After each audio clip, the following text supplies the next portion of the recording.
তো মসজিদের গেইটে কিছু ভিক্ষুক বসে থাকে। তো একটা ভিক্ষুকের সাথে আমার খুব খাতির।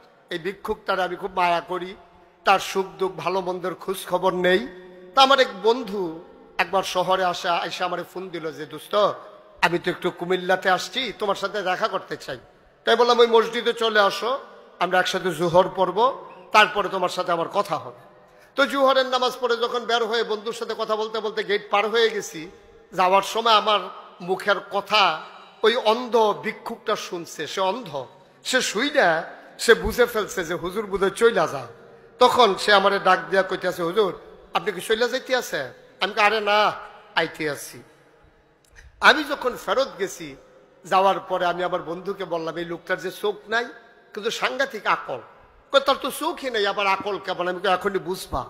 তা আমি ওই ভিক্ষুকের সামনে গিয়া পকেটে হাত রাইয়া একটা 10 টাকার নোট ভিক্ষুকের হাতে দিলাম। দিয়ে আমি বললাম যে, শোনো আজকে আমার মন ভালো, আমার বন্ধু আসছে, তো এই জন্য তোমার 100 টাকার একটা নোট দিলাম। সেই ভিক্ষুক টাকাটা হাতে নিয়ে কি জানি দেখা আমার দিকে হাসি দিয়া কয়, শয়তানি করেন? আমি কই, কি শয়তানি? কয় 10 টিক্কা।